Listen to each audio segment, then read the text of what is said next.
Bonjour à tous, merci d'être là. Je me présente. Voilà, je suis Fabrice Romano. Euh, alors, d'abord, en quelques mots, qui je suis? Je suis ce qu'on appelle un serial entrepreneur dans les technologies médicales. De formation docteur vétérinaire, ça peut paraître un petit peu bizarre, mais ayant vite basculé dans l'industrie du dispositif médical dans les lointaines années 80.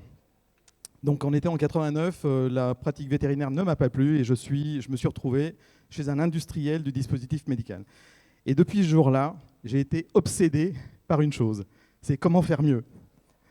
Comment résoudre des problèmes, comment faire progresser la médecine, les techniques chirurgicales, les techniques diagnostiques, comment aller plus vite, comment être plus précis, comment être plus répétable, comment résoudre ces problèmes dont parfois les médecins eux-mêmes ne sont pas conscients qu'ils ont un problème. Et que ce qu'ils font, en fait, ils le font comme on leur a appris à le faire parce qu'ils n'ont pas le choix. Mais en fait, si on se creuse un peu la tête, on se dit, mais pourquoi ils font comme ça? On pourrait aller tellement plus vite, tellement mieux, tellement plus précis, tellement plus mieux toléré par les patients. Et donc, moi, ça a été mon obsession dès le départ. Et une anecdote, quelques années plus tôt, donc j'étais en cours de chirurgie, et mon prof de chirurgie, sa première formule, ça a été de dire aux grands chirurgiens les grandes incisions. Ça m'a marqué. Et toute ma vie, j'ai lutté contre ça. Je me suis dit non, ça n'a pas de sens. À l'époque, on ne se posait pas de questions, on ouvrait grand. Et le chirurgien, le prof de chirurgie nous disait, mais ouvrez grand, c'est dommage de ne pas être confortable, de ne pas voir ce qu'il y a au fond. Ouvrez, ouvrez. On faisait des incisions comme ça. Bon, à la fin, on faisait des grandes sutures, hein, forcément. Et la suture n'était pas un problème, parce qu'on ne se posait pas la question. Et moi, j'ai lutté toute ma vie contre ça. Et donc après, quand je me suis retrouvé dans l'industrie du dispositif médical, en ophtalmo, l'incision, l'ouverture de l'être humain, on ne se posait pas de questions. On faisait une opération de la cataracte et on faisait une ouverture énorme. On ouvrait la moitié de l'œil. On soulevait la cornée, on allait chercher le cristallin qui était dans l'œil, cataracté, et on l'extrayait en entier. Une pastille qui fait 10 mm. Hein. Et on l'extrayait en entier, on se posait zéro question. Et on mettait un implant intraoculaire très grand. L'implant intraoculaire, il faisait 9 mm, l'optique et 12 mm hors tout. Donc c'était un énorme truc qu'on mettait dans l'œil. Et on refermait. Et on mettait 11-12 points de suture. Des points de suture sur la cornée. Ça marchait. Sauf que les patients, ils ne voyaient rien le lendemain. Parce qu'avec 12 points de suture, vous imaginez, la cornée, elle était complètement déformée, ça ressemblait à rien, il fallait des mois de récupération. Et en plus, les patients, ils étaient obligés de rester à l'hôpital pendant plusieurs jours, hospitalisés. Et un jour, il y a une technologie qui est arrivée qui a permis de passer de la chirurgie invasive à la chirurgie mini-invasive. Et quelques années plus tard, on est même passé à la chirurgie non invasive. C'est fou, quoi. C'est la technologie qui permet de faire ça. Donc, de l'incision énorme qui faisait la moitié de l'œil, on est passé à un tout petit trou. Grâce à une technologie qui est arrivée et qui a permis d'aller fragmenter le cristallin à l'intérieur de l'œil, plutôt que de le sortir d'un bloc, on le fragmente dedans, il devient tout petit, et on l'aspire. Donc on fait une petite incision. Donc on passe en mini-invasif. Problème, c'est comment, à travers une petite incision comme ça, je mets un gros implant. Surtout que les implants, à l'époque, ils étaient rigides. Ils étaient en plexiglas, le PMMA. Et moi, on m'a dit, ça ne marche pas, en fait. Et on fait une petite incision, après, on l'agrandit pour mettre un grand implant. Donc, il y a un truc qui ne va pas. Et la technologie est arrivée. On m'a demandé de dessiner un des premiers implants pour petite incision. Je me suis dit, mais comment je vais faire un implant pour petite incision? Bon, je suis arrivé à dessiner un implant qui s'est vendu en millions d'exemplaires. Mais à l'époque, j'étais salarié, malheureusement. Mais bon, ça a résolu un petit problème. Et après, la technologie, parce que c'est de ça dont on parle, hein, qu'est-ce que la technologie permet de faire? Les implants, ils sont devenus pliables. Les implants intraoculaires sont devenus pliables. Donc aujourd'hui, un implant intraoculaire, pour une chirurgie de la cataracte, on l'enroule, on le met dans un injecteur, et on injecte ça à travers une incision qui fait 2 mm, même moins, 1,8. C'est rien. Du coup, l'incision devient tellement petite qu'on ne fait plus de suture. Vous vous rendez compte? Avant, on faisait 12 points de suture avec des fils tellement petits qu'on ne les voyait pas à l'œil nu. On était obligé d'enfouir les points dans la cornée. Aujourd'hui, on ne fait plus de suture.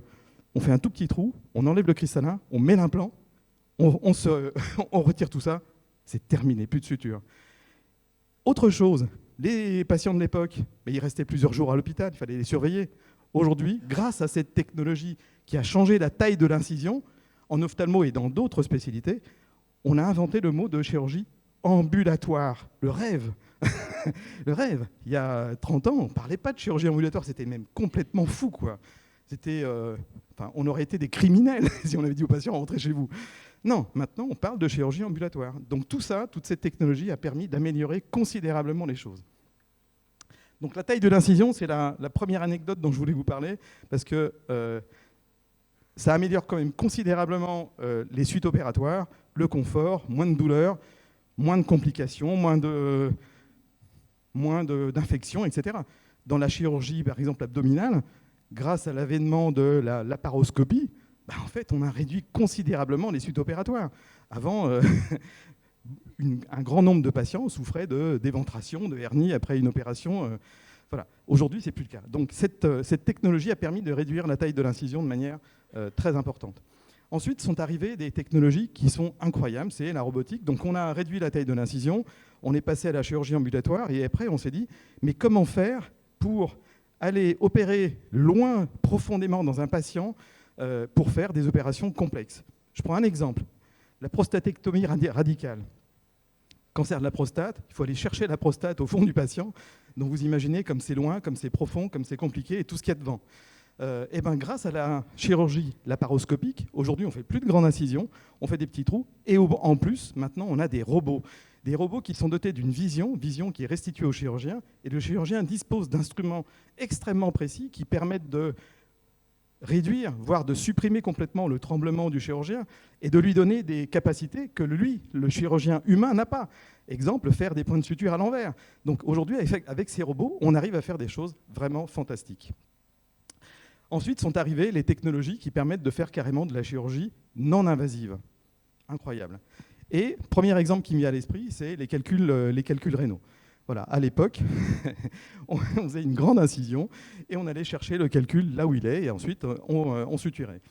Grâce à l'avènement de la technologie, des ultrasons, des ondes de choc et de la combinaison de ces ondes de choc avec une technologie quand même assez complexe qui sont les rayons X en temps réel, on sait déterminer exactement où est la cible et comme avec un outil de guerre très perfectionné, de l'extérieur, on va cibler le calcul rénal avec des ondes de choc, on le réduit en poussière et il est éliminé par les voies naturelles. Tout ça, c'est grâce à la technologie.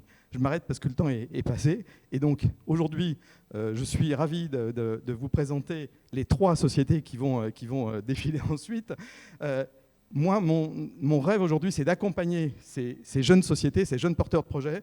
J'ai arrêté de créer des sociétés, mais quand je vois un joli projet et que je me dis, là, il y a vraiment un progrès majeur qui peut être accompagné, eh ben, je fais tout ce que je peux pour les aider. Donc là, vous allez voir un exemple d'un pansement incroyable qui permet de réduire considérablement les suites post-opératoires, un pansement d'une simplicité telle que cette simplicité est géniale en soi. Vous allez voir ce que c'est. Ensuite, un autre produit qui est un test PCR. Donc là, on est vraiment dans la génétique, un test PCR qui tire dans la poche. Incroyable. Un test PCR, avant, c'était une machine qui valait des millions, qui prenait la moitié de la pièce. Aujourd'hui, ça tient dans la poche avec un smartphone. Et enfin, une technologie qui va permettre aux chirurgiens d'opérer dans un environnement complètement virtuel, mais avec le patient qui est là, et avec des modalités de vision dans le patient même, qui vont permettre aux chirurgiens d'être quasiment immergés dans le patient. Donc vous allez voir, ça c'est fantastique. Donc j'arrête de parler, et je vous remercie de m'avoir écouté.